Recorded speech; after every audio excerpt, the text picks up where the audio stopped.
ओम शांती. आजची तारीख आहे 23/2/2026. आज बाबा म्हणतात, गोड मुलांनो, हे संगमयुग आहे, चढत्या कलेचे युग. यामध्ये सर्वांचे भले होते. म्हणून म्हटलं जातं, चढती कला तेरे भाने सर्व का भला. प्रश्न आहे, बाबा सर्व ब्राह्मण मुलांना खूप खूप शुभेच्छा देतात का? उत्तर, कारण बाबा म्हणतात, तुम्ही माझी मुलं मनुष्यापासून देवता बनत आहात. तुम्ही रावणाच्या कैदेमधून सुटत आहात. स्वर्गाची राजाई प्राप्त करत आहात आणि पासवीत ऑनर बनत आहात. मी बनत नाही. म्हणून बाबा तुम्हाला खूप खूप शुभेच्छा देतात.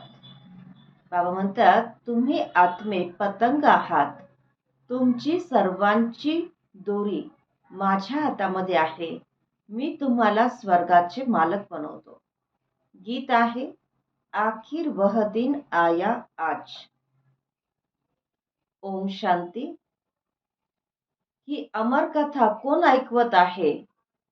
अमर कथा म्हणा, सत्यनारायणाची कथा म्हणा किंवा तिची कथा म्हणा, तीनही कथा आहेत मुख्य. तर हे कोण ऐकवत आहे? तर बाबा शिवबाबा ऐकवत आहेत. बाबा म्हणतात, तुम्ही बच्चे जाणतात की इथे कुणीही साकारी मनुष्य शिकवत नाही. तुम्ही दुनियेमध्ये कुठेही जा तर या साकारी दुनियेमध्ये साकारी मनुष्य शिकवतात. परंतु इथं तर आहे सुप्रीम बाप, की ज्यांना निराकार गॉड फादर म्हटलं जातं. तर ते निराकार पिता साकार मध्ये येऊन शिकवत असतात. बाबा म्हणतात, इथे तुम्ही आहात तर तुमच्यामध्ये काही मुलं कच्चे आहेत तर काही पक्के आहेत. कारण अर्धा कल्पापासून तुम्ही देह अभिमानी बनला होता. आता या एकाच जन्मामध्ये तुम्हाला देही अभिमानी बनायचे आहे. तर तुमच्या देहामध्ये जो राहणारा आत्मा आहे, त्या आत्म्याला त्यांचे परमात्मा पिता बसून समजावून सांगत आहेत.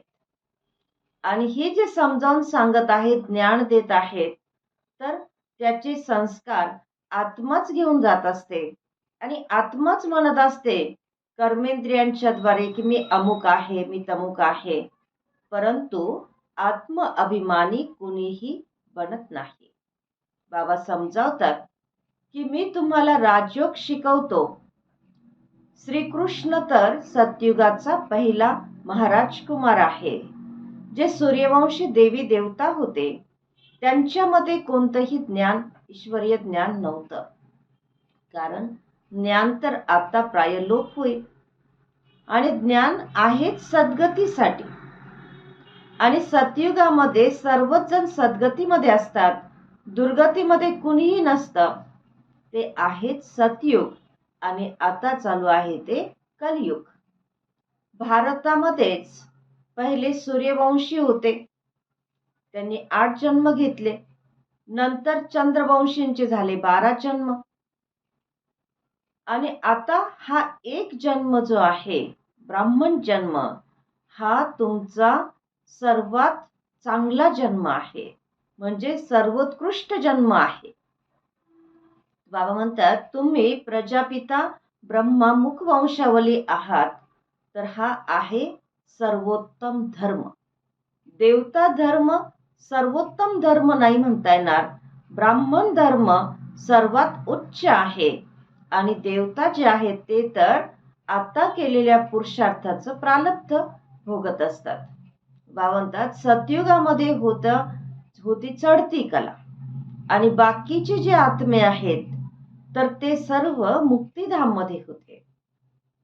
बाबा म्हणतात, गोड गोड मुलांनो, माझा जन्म भारतामध्येच होत असतो. शिवबाबा आले होते, गायन सुद्धा आहे आणि आता पुन्हा आलेले आहेत.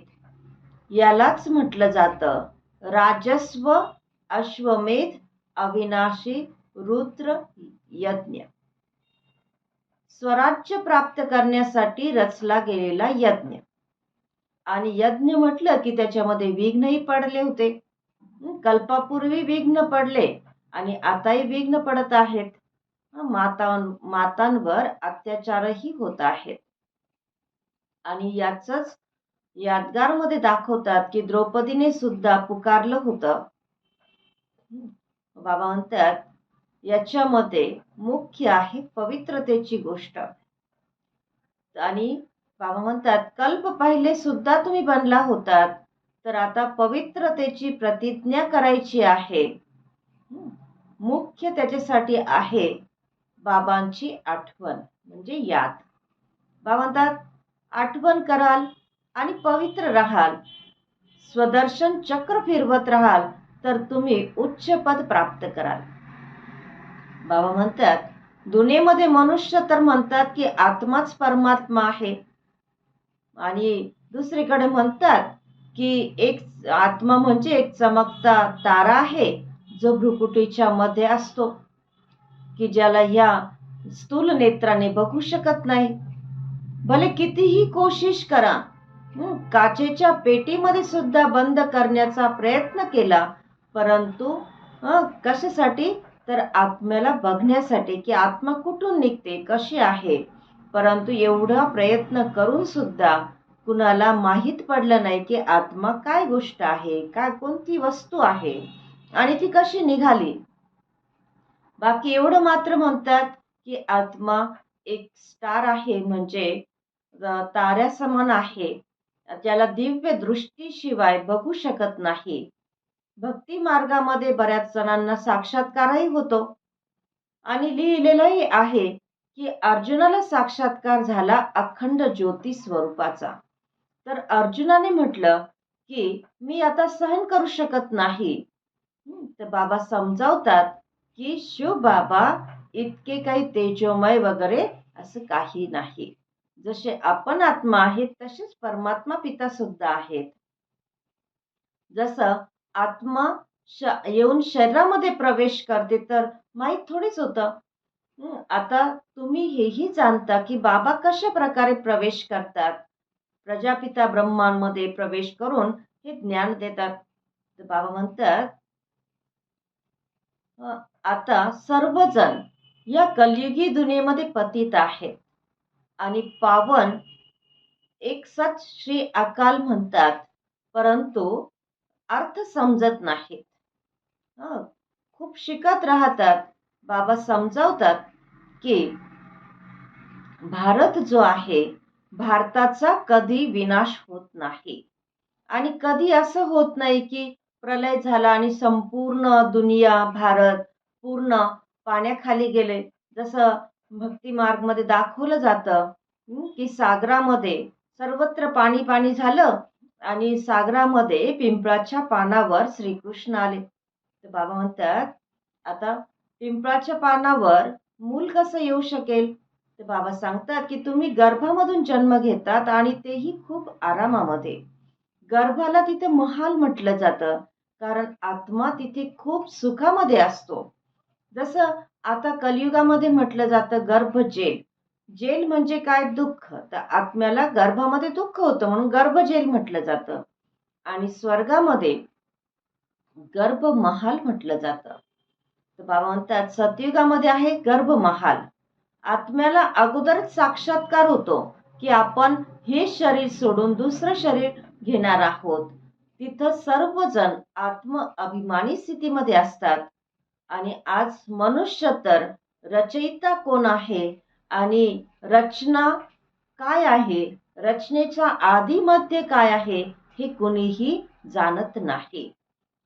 बाबा म्हणतात आता तुम्ही जाणतात की बाबा ज्ञानाचे सागर आहेत आणि तुम्ही सुद्धा बाबांची मुलं म्हणून मास्टर सागर आहात.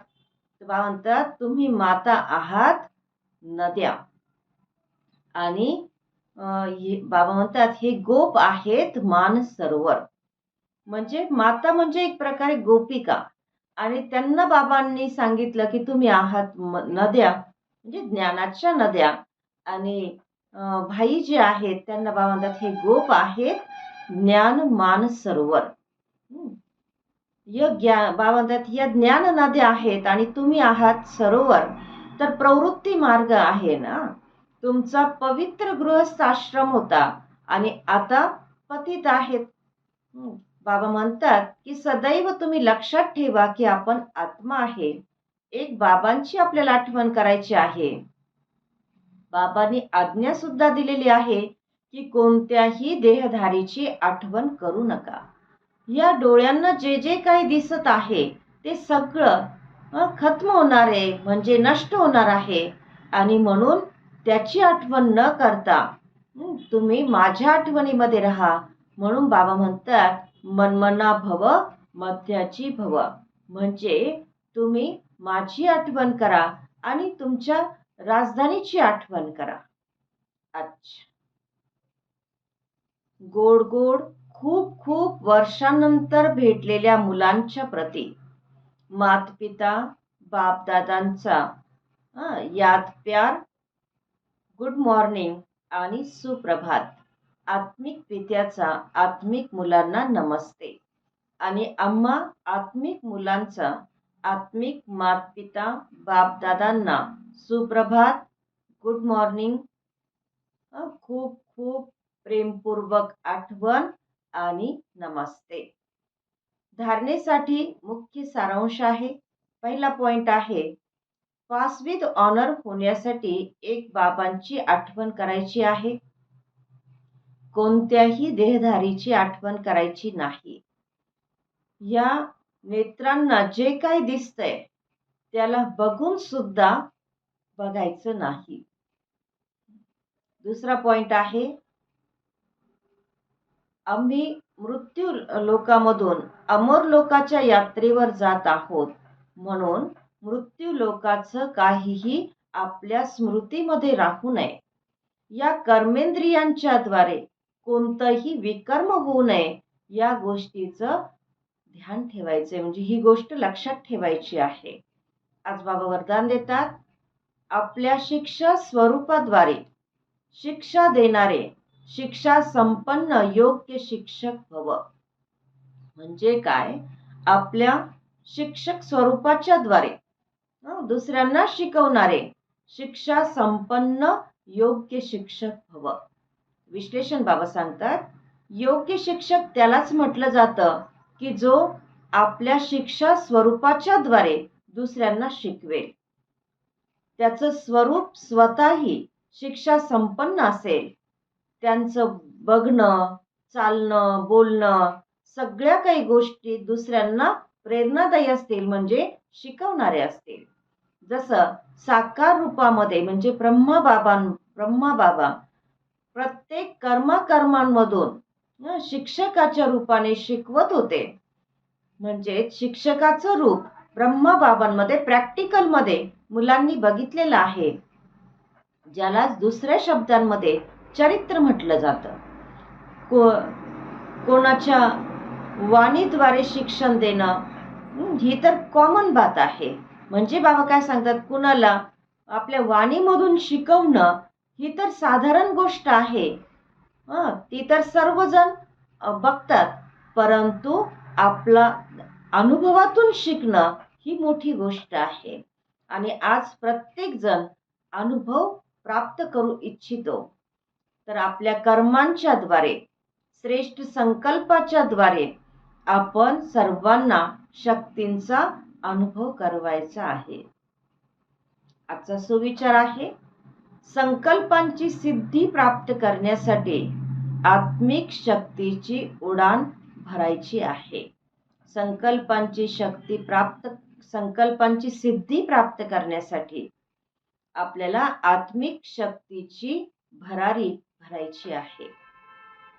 आजचा अव्यक्त इशारा आहे एकता आणि विश्वासाच्या विशेषतेद्वारे सफलता संपन्न बना. संघटनाला एकतेच्या सूत्रामध्ये ओवण्यासाठी वाणीच्या शक्तीवर विशेष आपण लक्ष दिलं पाहिजे. वाणी आपली सदैव निर्मल असावी. कमी बोला, हळू बोला आणि गोड बोला. सन्मानजनक बोलच बोला. आतापर्यंत साधारण बोल जास्त होते, अलौकिक बोल होते, फरिश्त्यांचे बोल होते. प्रत्येक बोल मधुर असावे. म्हणजे आपले बोलणे कसे असावे तर अलौकिक, फरिश्त्यांच्या समान आपले बोल असावेत. प्रत्येक आपला शब्द हा मधुर असावा. आता या गोष्टीवर आपल्याला विशेष लक्ष द्यायचं आहे, तरच प्रत्यक्षता होईल. ओम शांती.